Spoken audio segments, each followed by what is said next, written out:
Good afternoon. My name is Jim Eskin, and I'm founder of Eskin Fundraising Training. And it's my privilege to welcome you to our 80th webinar.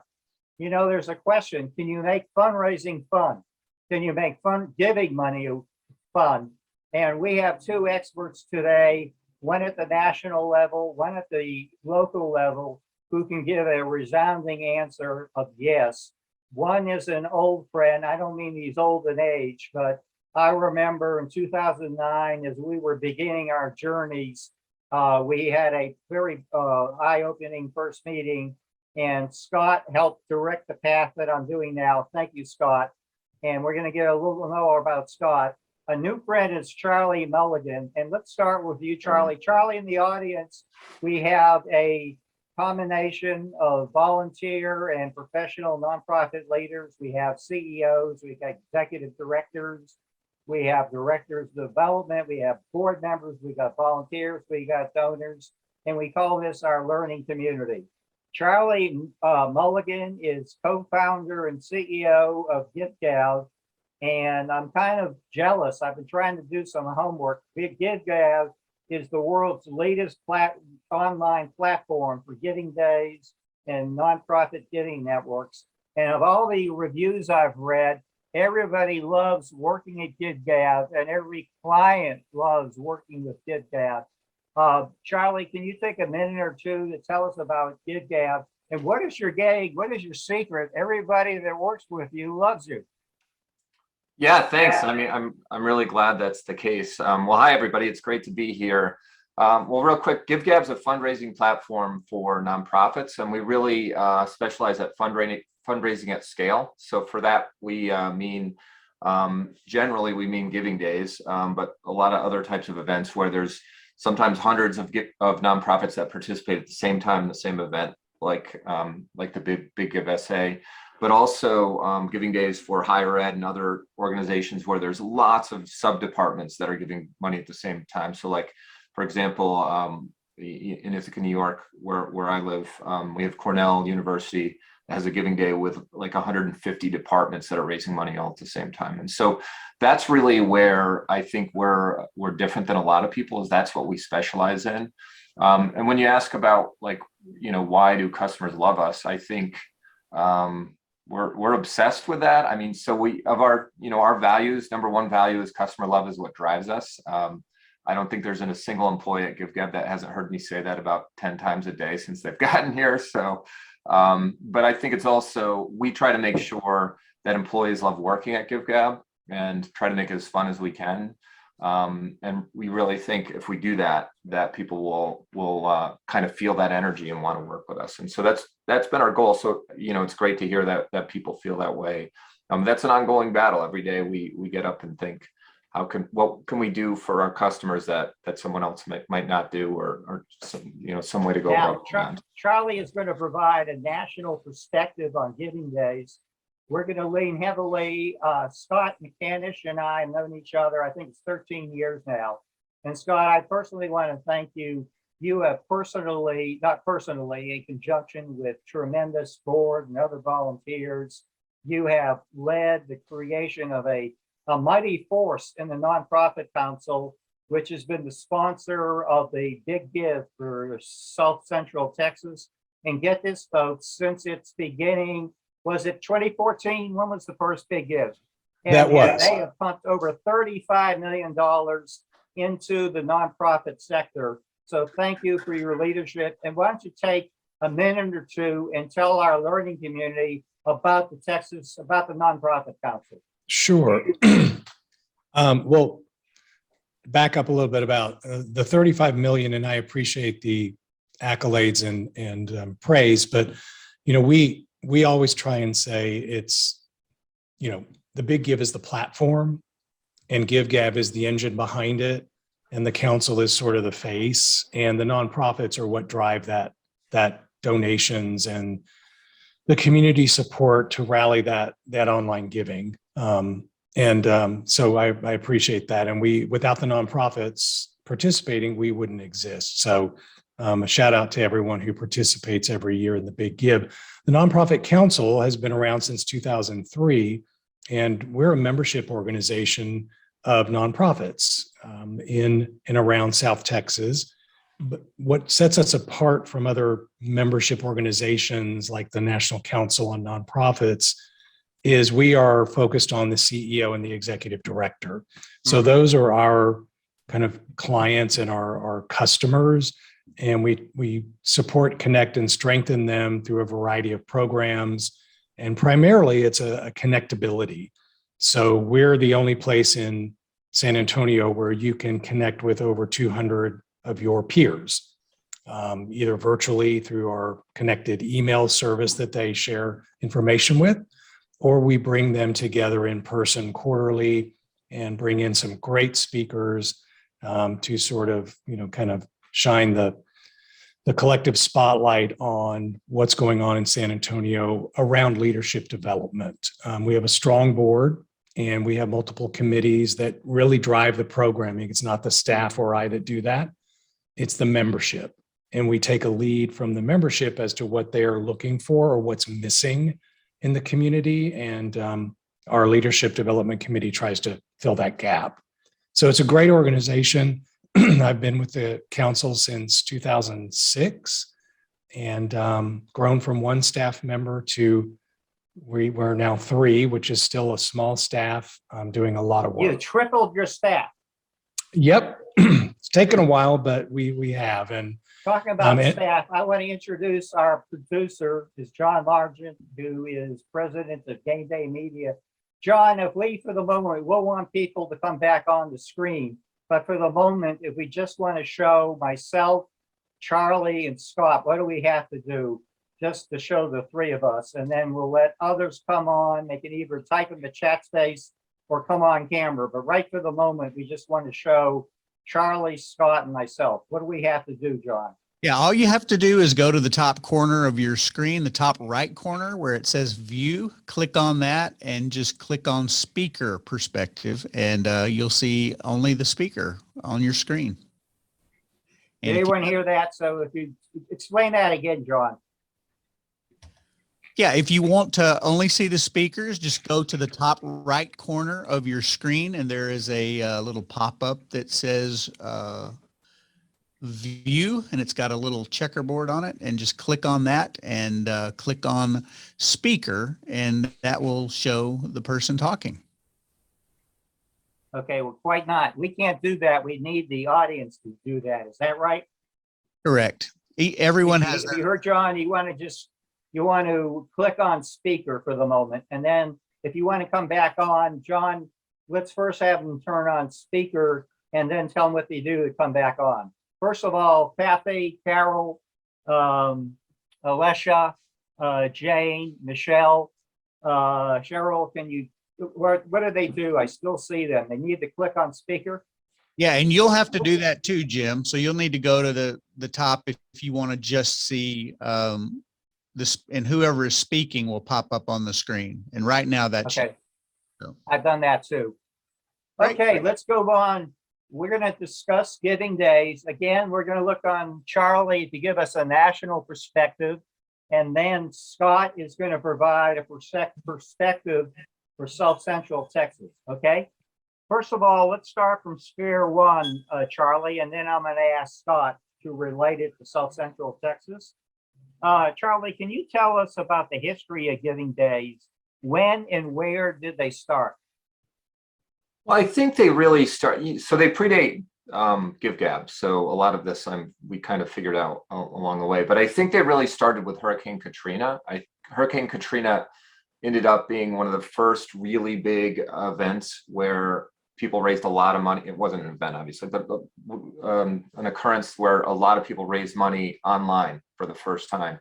And I think a lot of community foundations or a few kind of leaders in that space realized that maybe we could harness that energy in a proactive way instead of waiting for a natural disaster. Maybe we could get out in front of things and start doing it, more often. So within a couple of years after that, a few different community foundations, I think North Texas and one in Colorado were the ones that were probably the first ones to do it.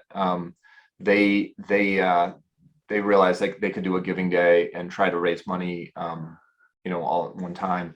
And just to put it in perspective, 2005, when that happened, that was 2 years ahead of when the iPhone came out. So this, it doesn't seem like that long ago, but in online fundraising, that was a whole universe ago. So a lot has changed, and a lot of things have happened. People have gotten much more comfortable giving online, much better at that. Okay, let's move to Scott. Scott, can you talk a little about the history? When did the Big Give and Giving Day start in San Antonio, and how has it grown? Yeah, it launched in 2014, and we were part of a national platform that there must have been 80 to 90 communities across the country that ran their Giving Day on the same day, on the same platform, which was pretty basic. And again, Charlie spoke to the fact that, that was, you think about not too long ago, 8 years ago, but in the space of tech, it was a lifetime, because those of you who participated in 2014 and still hung with us through that technology crash of 16, and we jumped on the GiveGab platform, you saw the difference night and day, the functionality, everything. So we started talking about doing this Giving Day 2 years prior to that, and it was brought to our community by Linda McDavitt, who was the president and CEO of the Genevieve and Orsinger Foundation, and who lives in Austin. And Austin launched their Giving Day a couple of years before we did, and Linda felt San Antonio really needed that, and that the nonprofit council should should house that platform and that program. And at the time, I was one staff, and there was no way we could do that. So early on, we spoke with Dennis Knoll, the former CEO of the Area Foundation, who didn't want to do it on their own. They had a lot of other things going on. And so we decided to partner together. And without that partnership early on, I don't think this would have happened. It would have never gotten off the ground. And so I credit Linda for bringing it, and I credit Dennis and his staff back then for seeing the need for this. Scott, how long has the Big Give been partnering with GiveGab? Since 2017, right after the Kimbia crash of 16. It's been, and that since those about 6 years, it's been pretty smooth sailing, hasn't it? Yes, I mean, and honestly, yes, it was night and day. I mean, we were really gun shy about moving forward with anybody, but we knew that it had to happen. And Harvey Najum back then lent his support to put a technology committee together. And ultimately that committee, not the staff, not the consultants I had hired to work with us back then, they made that decision, the team, the tech team, and the committee, that GiveGab was by far the best company to go with. So we felt really good about it, even though we were their first large Giving Day. And it's just been a great partnership. Yeah. Hey, Charlie, can you give us a vision of the national reach of Giving Days?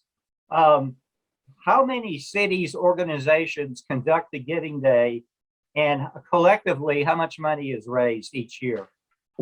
We have hundreds of them. Our partners have done well over 1,000 Giving Days with us. And we've raised over $2 billion total. So I don't know what the scope of the entire market is, but we do think we're the market leader. So we're a big part of what that is. But there's a lot of different Giving Days out there, and we find them in other countries too. We have a couple Giving Days in Australia, so I don't know how much further you can get away than that. So we have them all over the world. But I do, Scott was right. We started our first Giving Days in 2015. We ran 2. And then we had 17 that we ran in 2016. And so it was a big deal for us to win you all as clients. Hey, in Texas, we like to say everything's bigger and better, but sometimes that ain't so. Over the last year, who has conducted the largest Giving Day? Well, Purdue University is one of our clients. They raised $68 million in one day Can you earlier. repeat that again? Purdue University raised $68 million earlier. And okay, and that was what, from alumni, students, friends? All those things, all of those things. And so as far as we know, that is the largest giving day that's ever happened anywhere. So that was a pretty kind of huge event, obviously. But you know, the Big Give has done an amazing job and raised a ton of money. I mean, some of these universities have, you know, like billionaire donors. Hey, we all want them. We Yeah. all want them.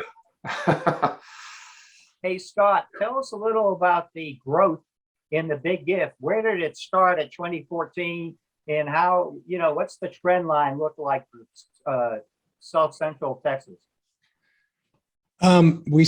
We started with a monetary goal year one of $1 million, and we were just sort of like, oh, let's just pick $1 million, because, you know, back then everyone felt we needed a monetary goal to reach. And I'll never forget, by noon that day, I was actually having lunch with a couple of folks and taking a break, and I got a call from Melissa Stolce at the Express News and said, so you've just broached the $1 million, so what's the next goal and milestone? And I had no idea we had done that. And so I was just like, 2 million. And so she put that out, and we did. We were able to raise just over, I think it was 2.1 million the first year. And then it was close to 3, just under 3 the second year. And then the third year we were on pace for 5 million. And we all know what happened. Those of you who were around in 2016, at 10 a.m., the website just stopped. It froze, and it never recovered. And I think we were able to kind of get a sense that everyone was going to their own websites, and it may have raised about 2 million that year. So yeah, and this past year, 2021, was our largest year, just about 5.2 million. And that was all virtually, right? The majority of that is not, it's virtual, yes. 3.3 was online donations, individual donations. The rest of that was matching money that nonprofits get on their own, prize money, which we raise every year. The Nonprofit Council is responsible for fundraising for the match minutes. So yeah, all told, whether it's offline or online, it all totaled up to about 5.3 million. Hey, I want to hear both from Charlie and Scott. To me, one of the exciting thing about Giving Days is the way it grows the donor base. It democratizes philanthropy, which sometimes people think that's just for the people, millionaires and billionaires. But it is the Giving Days have brought a lot of first-time and younger donors into the mix. And Charlie, do you have any demographics? And then I'll move to Scott on that question.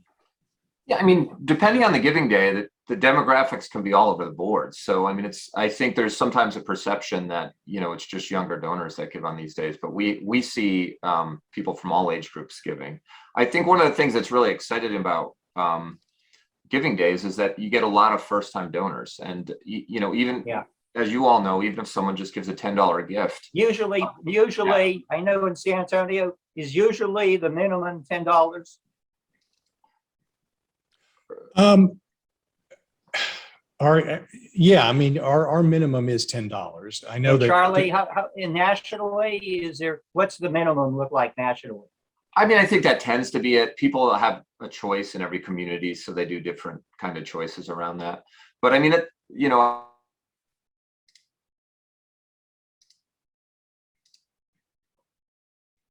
Did we just lose Charlie? It kind of, well.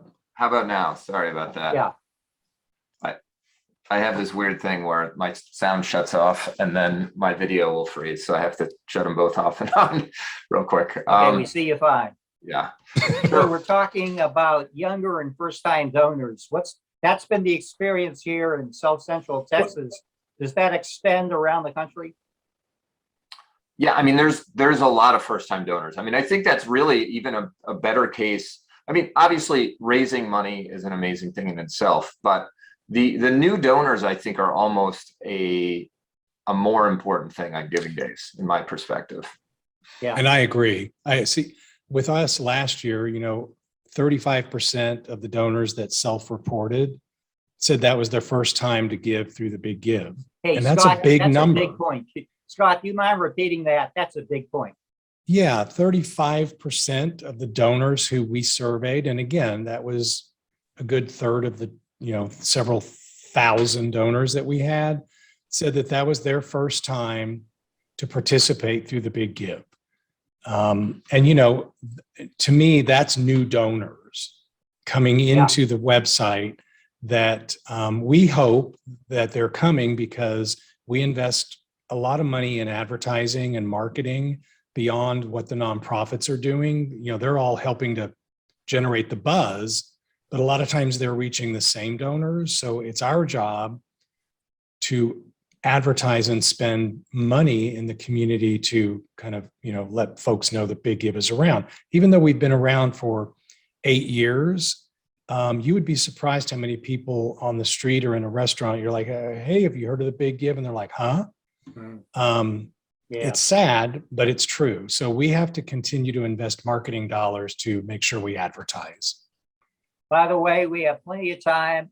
I say we still have some people on camera. John, what does our audience have to do to raise a question? They can either go in the chat space or we'll get them audio privileges. Explain how they do that again. If our audience members want to ask a question.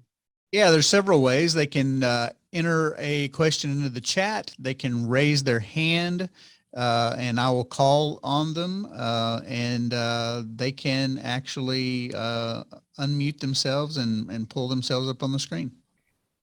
I see an old friend who's never shy. Michelle Hoskins is the new executive director of the Master Leadership Program. Michelle, can you come on camera for a moment? How you doing, Michelle? I'm doing well. How are you? Good, congratulations. And tell you what, how does MLP work with the Big Give? It's been a blessing to be able to work with the Big Give from the standpoint that almost everything is done for us on the front end. So all we have to do is go out and cultivate the donations and have drive people directly to the website to make their donations. So it's been really, really instrumental in terms of helping us raise additional revenue for the program. Hey, we have the time. Michelle, could you just take a moment? I'm a huge fan of MLP, Master's Leadership Program.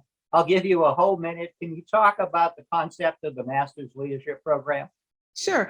You haven't gone through the program yet, Jim. We need to get you in it, okay? Right.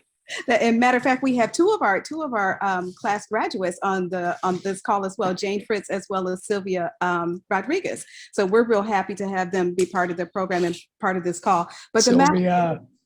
You know Sylvia? Okay, well, look. Oh, yeah. Yeah, we have a great team of our development team. We now have a development team with MLP. So this call is really, really important to us in terms of us being able to move forward this year with the Big Give. But the Master's Leadership Program, what we primarily do is we prepare proven leaders in the San Antonio community to serve on nonprofit boards and civic organizations. So it's a one-year program. We take them through the program and we provide all the tools. And I know for a fact, you really work participants hard. You work people hard. We don't work them hard, we work them smart. We work them smart so they can be joy of giving.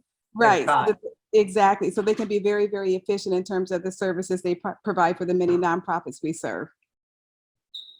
So Thank you, Michelle. Let me go back to Charlie and Scott. Do we have any insights? You know, the old thing, rob Peter to pay Paul. Do we have any insights what the impact of, in San Antonio, it's 35 million. Nationally, you're talking about in the billions. All this money that's going into giving days, what impact does it have on other philanthropy from the same people? Well, we have already. You want to go first, Scott? You go ahead. Okay. So we have, a lot of anecdotal evidence. Obviously, when there's repeat gifts off of GiveGab, we don't see that data. But, we do hear a lot of people saying that the new donors they get will give to their other event. They might have, if they have a golf tournament or something like that, they have a chance to get other participants. But I can tell you, I'm on the board of a local nonprofit. I live in Ithaca, New York, and I'm on the board of a nonprofit here. And they had just a small nonprofit. They raised like 4,000 or 5,000 on the Giving Day that we have locally. But someone who did not donate to that Giving Day saw all those donations, got excited about it, and then just sent in a $25,000 gift because of that. And so I think there's a lot of things like that where there's marketing and kind of an energy and people telling the story around a nonprofit that I think will get people to donate at different times of the year. And that's a benefit that's, it's hard to quantify, but I know it's there, definitely. Hey, Scott, I had a question you should like from Reverend Holbrook, who works with a great interfaith organization. She's asking, how can her organization get started with the Big Give? Yeah, I mean, it's really easy. I mean, it's probably 2 years. It's definitely too late this year as a new nonprofit who's never done the Big Give before. But every May, for the month of May, we open up registration. And what I would say is this year, go on the site, thebiggive.org, and check out our online training page. And there are a ton of training materials on there. A lot of it is produced by GiveGab for the national, for all of us to use for our local nonprofits. And then we do a training camp every year. It's going to be in person this year again after a 2-year hiatus. And we record a lot of those trainings and we keep those on the page. So if I were a new nonprofit and wanted to get into the Big Give space, which I think it would be hugely beneficial to you, I would go through that first and look through all that. And then next year, sign up, get in early, and utilize us or the GiveGab team to help you out. And yeah, we're here to help small nonprofits, large nonprofits.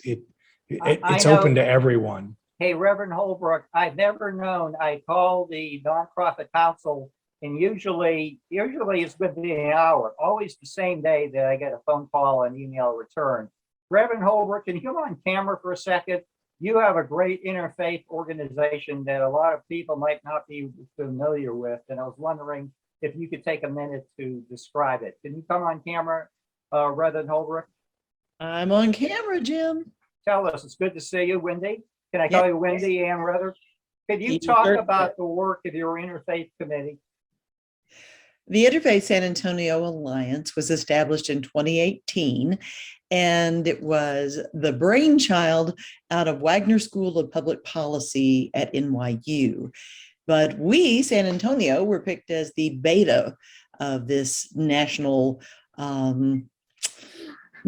push for interfaith groups within communities, because all the data show that where there are rich, meaningful relationships among interfaith leaders, there is a higher quality of life for the community. And with that in mind, it is our goal to bring diverse faith leaders together so that those voices of faith can work in harmony towards civic engagement and serving the common good. So for instance, this week, there was a threat toward the Jewish community. And there were congregations that didn't meet this past week because of that threat. And so we've been busy this week reaching out to the leadership of those congregations and providing solace and a sense of commitment that we are all in this together. You do not stand alone. Reverend Holbrook, thank you for your service and your leadership in the Interfaith Committee. Let me go back to Charlie and Scott. I'm going to start with Charlie. There's 1.5 million nonprofits in the country, and I think it's something like 88% have budgets of under $500,000 a year. What does the Giving Day do for the small nonprofit? And then we'll go to Scott. I mean, I think it's hugely important. I think one of the things, if a nonprofit is that size, they probably don't have anyone in charge of marketing. That's where, the large nonprofits have a huge advantage. They have a marketing budget. They have someone in charge of it. They have ways to, resources to kind of go out and do things. But being part of a Giving Day, you're part of what essentially turns into a huge marketing budget, not just what is marketed for the Giving Day itself. We have hundreds of nonprofits pouring their energy into creating a situation where TV stations and radio stations, newspapers are all talking about that day. You can't do that on your own. And then I think the second thing is that for a lot of nonprofits that we've seen, their first online fundraising is during a Giving Day. And so it's great training, not just for that Giving Day, but also for a lot of different ways they can fundraise the rest of the year. And so Yeah. I think those are the two key things: is marketing and training. Todd, I know it's a disadvantage to go second on this question. I mean, you No. can say amen, but what does the big give mean to the smaller nonprofits in South Central Texas? Well, and it's the same as Charlie said. I mean, I think number one is, and we've always touted the training. And one of the reasons that I felt it was important for us to do this when Linda talked to myself and Dennis Knoll back in 2012 or 13 is there was always going to be a training component. We weren't just going to do this online fundraising event and just say, okay, here's the website, knock yourself out, raise money. We wanted to kind of bring people along, teach them about social media marketing, storytelling through videos and copy and, the Facebook Lives. And as things have evolved, I mean, we also raise money for a training budget. We hire consultants from across the country to either Zoom them in or bring them in and train our nonprofits every year on different techniques. And not, like Charlie said, not just for the Giving Day, but things and tools you can use throughout the year to make it easier for your nonprofit. And then the marketing is a huge deal as well. I mean, we've spent upwards of $300,000 over the past 6 years collectively marketing this event. Wish we had more. Wish we could pour that much every year Was that into it. 3,000 to 6,000 spent on marketing? 300,000. Oh, yeah, that's a big difference. Yeah. Wow. So I think it really does help those nonprofits. And then also we bring everyone together, like I said, for our training camp, and it allows the folks that attend those every year to just talk amongst themselves, share ideas. We do roundtable discussions. We have panel discussions. We have top performing small, medium, and large nonprofits talk about their success and how they do peer-to-peer fundraising, how they go get a match on their own. So everyone's learning from one another, no matter the size of the budget. And that's hugely important. That's great. By the way, I see another good friend, Kathy Barrera, who's the Director of Development, Executive Director of Development of Haku. Kathy, can we unmute her and bring her on? Kathy, does Haku have a perspective on the big give? I do not. I'll be honest with you. Norma Jean handles that for us, Jim. You know her too. You're going to follow up, right? I certainly will. Hey, why don't you take a moment to tell people what Haku is that I'm familiar? It's one of my favorite organizations. Thank you, Jim. Haku is the Hispanic Association of Colleges and Universities, and we represent the 559 Hispanic serving institutions across the United States. We also have international members in Latin America and Spain and Mexico. We facilitate international student transfer, faculty exchange with those organizations and our national members. And we offer a lot of scholarship, career and leadership training, and internship opportunities for students attending all HSIs. Thank you. Thank you for the work and leadership you provide the community. Before I go on my questions, is there anyone in the audience that has a question? You can either write it in the chat space or you can come on camera with us. Any other questions? I guess our panel is doing such a great job of providing information. Okay, Charlie and Scott, I want you to dig deep. One of the things that impresses me about the Big Give and Giving Days, it makes giving away money fun. That's like giving blood fun. And tell me, what's the difference between philanthropy that's fun and philanthropy that's not fun? And by the way, let's go to match minutes after this, but let's talk about Charlie first. What is philanthropy that's fun?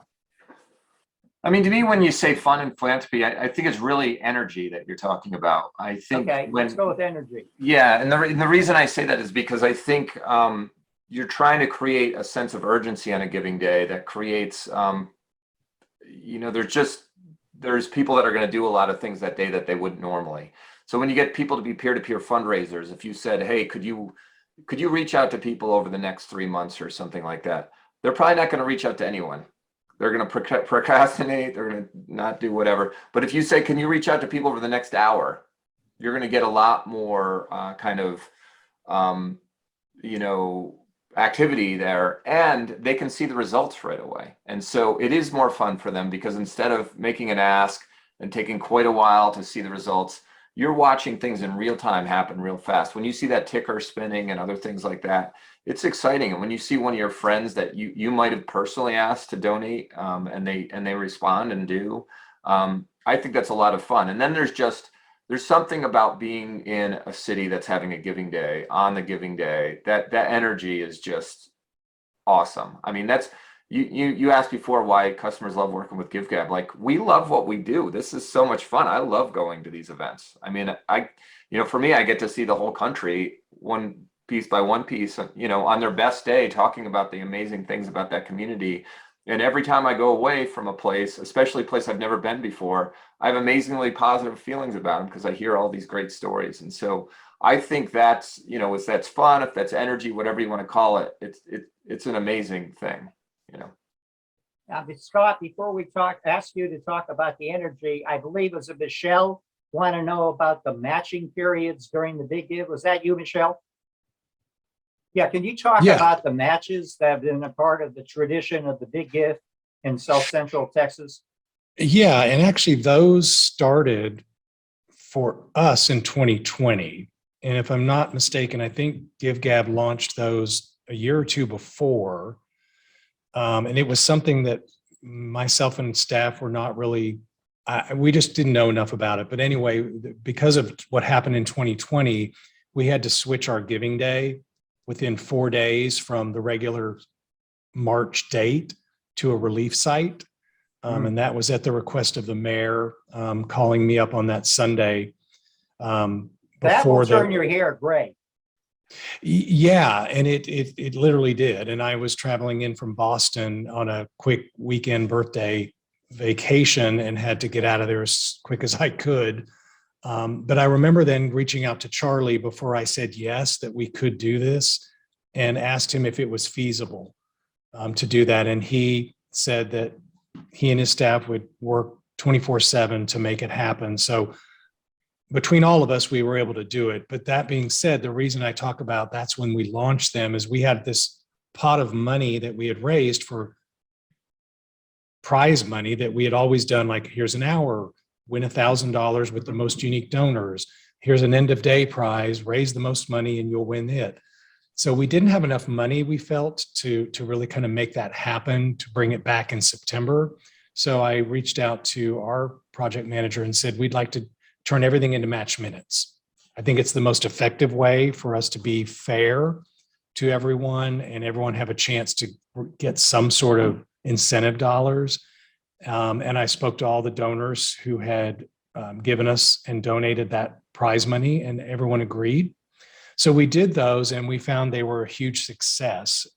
This past year, we had $110,000. Wow.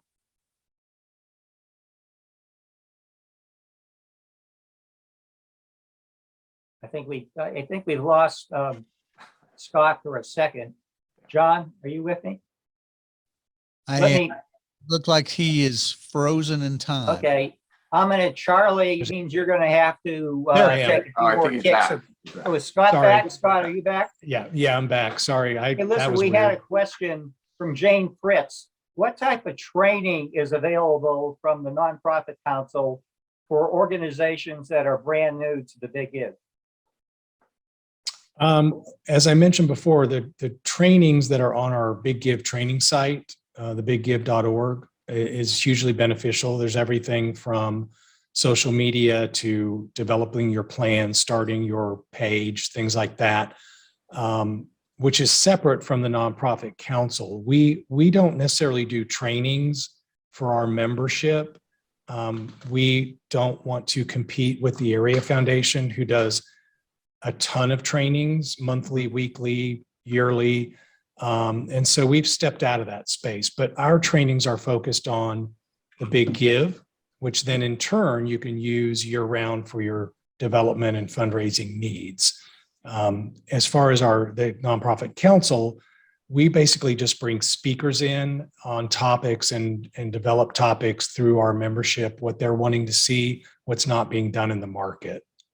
Hey, my friend Michelle Hoskins comes up with really tough questions. And did you see Scott? And then we're going to go to Charlie in a moment. What prevents overlap between the Big Give and the United Way fall campaign? Nothing. There's no overlap. We have seen this past year, actually 2 years, that our $5 million day, in our opinion, has very little impact to the $35-40 million that the United Way campaign brings in. In fact, we've seen, and Charlie can probably speak to this as well, we're connected with other communities through GiveGab. And I know for a fact that many United Ways actually participate in their local giving days and raise money through their giving day platforms. A couple of United Ways actually run their giving days. We look at it as we're reaching individual donors and those people in the community that don't give to the United Way to support 68 agencies. They want to give Scott, to agencies. Do you have any demographics on what the Big Give donors look like? I'm imagining a lot of them are much younger. Actually, we were told that early on, Jim, through the first platform provider that we did. And we have found here, in fact, just last year, the largest percentage of donors is 65 to 74. Shows you what I know. Well, and us too. I mean, us too. Now, when you break that out, I mean, to me, the most important numbers are sort of the income range. And those are, the income range is 50 to 75,000. That's the highest percentage of donors that give through the Big Give last year. So it's a different space. Yeah. And look, my opinion is we're all nonprofits. And if you're in the nonprofit space, you're competing with one another all the time. Is my gala's here, my donors are here. People have multiple donors and people give to multiple agencies. And we've even seen folks that report through the survey that we do that they give to the United Way during the campaign, but they also give through Big Give, a much smaller gift to agencies that aren't funded by the United Way. So I think there's a space for everybody. I think the thing is, every dollar that comes in through the Big Give, every dollar that comes into the United Way is touching, saving, and improving lives. Michelle, is that a good answer for you? Good. Let's pick on Charlie a little. Charlie, you've seen a lot of these, and I imagine the sky's the limit. But how do nonprofits promote their giving days? I mean, there's so many different ways to do it. I think that step one is always get your board engaged. And then step two is to get your most active donors engaged. I think one of the great things about a giving day is that if you can turn your normal donors into peer-to-peer fundraisers, then you can go from just having your own database or your own mailing list or whatever to having the networks of all these other people that are part of giving. And so I think the biggest thing, the people that are successful get their boards excited about it. Let's dig down a little deeper there, because we get a lot of, what are different ways, and I want Scott to come in on this too. What are the different ways that board members can support a giving day for their nonprofit? Well, one of the things we really notice is a lot of times board members are really hesitant to help, and it actually describes a problem that is beyond just a giving day, but board members don't know how to describe their nonprofit in a way that raises money for their nonprofit. And I think that's a problem that is much more important than a giving day. And so by starting small, by asking for smaller gifts on a giving day, I think it teaches board members what it's like to tell the story of their nonprofit in a compelling way and tell people why they're part of that nonprofit and why they're a participant. Once you do that, then they can go out and get the major donors too that you want later in the year. You've kind of trained them in that way. So I think that's really important. And we notice that constantly. Whenever I'm at part of trainings or other things, board members seem like especially scared to raise money for some reason. I don't know why, but I do notice that they can't give the elevator pitch of the nonprofit, and they need to be able to do that. Hey, I got a roundhouse question for you. Margie Hellshine is both a presenter and a member of our learning community. What's a textbook definition of a giving day? It's textbook definition. I mean, I just say it's a single day event with many different organizations participating. So I don't know if that's the textbook definition. Maybe I should. And of course, now some are more than one day. Is that right? What's that? Some, like San Antonio, are more than one day. Yeah, it can be more than 24 hours. It can be a certain time period. It could also, it doesn't need to start at midnight and end at midnight. It can start at a different time. Yay, which is what we're doing this year. Starting when people are awake and closing when people are awake. That makes sense. I love the days like what Scott and his team are doing, because I think you want to be able to celebrate at the end of the day and not just be exhausted and pass out, which is what happens at midnight, Yeah. So. And no one's up. I mean, really, the traffic on the website at midnight is pretty non-existent, and we're all like, yay, it's over. And then it's like, okay, there's 5 of us here and 2 people online. Hey, this question's for both Charlie and Scott. Stick with you, Scott. How did the pandemic affect the Big Give?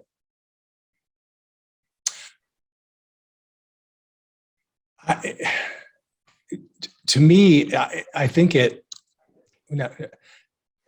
shone a light on the effectiveness of online giving and how quickly. I mean, look, in 4 days, we had our site ready to go, and it was supposed to go live in a week for our giving day. And within 4 days of that Sunday call with the mayor asking us if we could flip the site to a relief site and have more nonprofits join, the GiveGab team and my marketing guy were able to flip that site and turn the switch on actually in 3.5 days. And so we were able to pivot quickly to a relief site, get the word out, have the nonprofits who were just scrambling, losing events. Fiesta was canceled. I mean, Brighton Center lost their largest event, a $500,000 event in overnight. And so they were able to switch. So I think the pandemic showed not only us, but I think the community, that the Big Give is not only just a giving day and a resource, but let me tell you, if there's another event or catastrophe or something that happens in this community that we need to turn the switch on and create a relief site for whatever reason, we can do it, and we can do it well. And I think hooray for doing that. Charlie, what's your perspective nationally on how the pandemic affected giving days around the country? I mean, I think it pushed it forward 7 or 8 or 9 years ahead of where the pace would have been. I think people don't realize like how long it takes for newer things to kind of jump in. And so because of the momentum of how fundraising had been done, we still only a fraction of people were participating in a giving day compared to what was in a community. And, just to give an example of that, less than 2% of the population had ever bought a grocery online before the pandemic. Yeah. And now I think that number is like 97% or something like that. And so that's not fundraising, but people are just much more comfortable with doing financial transactions online because of the pandemic. And so when it happened, we thought we were going to go out of business, to be honest. We had all these giving days cancel.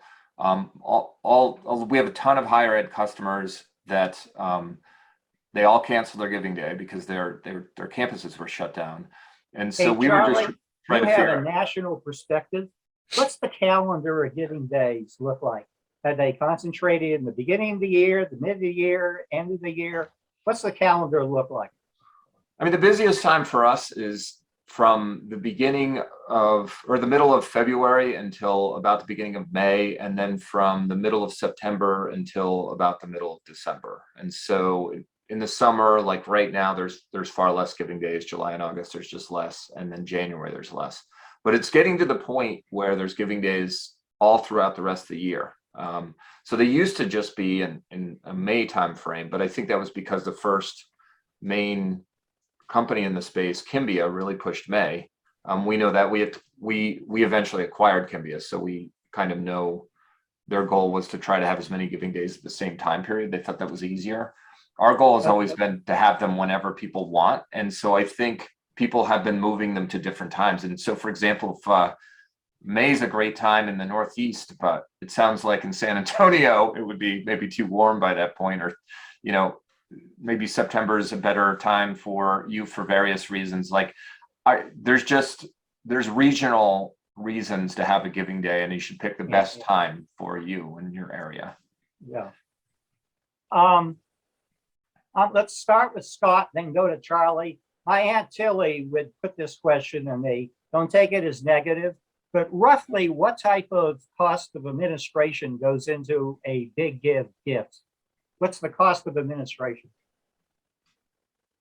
All of that is transparent on the website, so you can go to thebiggive.org and look at the FAQs, and our fees are all structured out there. And I know that the online donation that you make, it's roughly about 7 cents on the dollar. And Charlie, you can correct me. I know we had a little bit of an increase this year from Stripe, but it's about 7 cents on the dollar for online transactions, which is not high by any means. And I know when I've made gifts, you can have the option of paying for the administrative costs. Yeah. Oh, yes, sir. In fact, this past year, 94% of gifts were covered by the donor. Well, that's a big number. Could you repeat that, please? 94% of the fees online were covered by donors. So 94% of the donors covered those fees. And that's important. It's a huge number. Now, I will say there's a registration charge for every nonprofit. It's $200 for a regular registration. And we enacted that after the crash of Kimbia. From your perspective, here's the bigger challenge. What are your recommendations for a community, a university, a foundation conducting a giving day for the very first time? Well, I mean, so one of the things we do is we have a Giving Day Leaders Forum. We do it once a year. Unfortunately, the last 2 years, we couldn't do it in person, but we're doing it in person this year. And so all of our partners are welcome to come to this event. And Scott and his team come to this event. It's actually in a couple weeks in July. It's just for the people that run Giving Days. It's not for the participating nonprofits. But not only does that help people kind of learn from other partners out there, because there's always people coming up with different ideas and other things like that, but it also helps GiveGab get better at just kind of taking feedback all in one place, hearing different things, and improving our product in a way to kind of help out. And so that's what we always say, that whenever we get a first-time partner, like, make sure you come to the Leaders Forum if you can, if the timing works out. And if not, we usually try to connect them with someone that has been doing them for a while. And we contact Scott a lot, so I feel bad, but I always reach out to Scott because he always says yes. To me, that's why not spread the good news and the success, and we learn from everybody. And that's the thing about GiveGab and the community that you all have built and bringing us together every year. Hey, Scott, that rolls into my final question. What would you say, and then we'll hear from Charlie. We're running out of time. This has been a fantastic dialogue. What do you think we learned works? And I'm going to put a little more pressure on you. What do we learn doesn't work?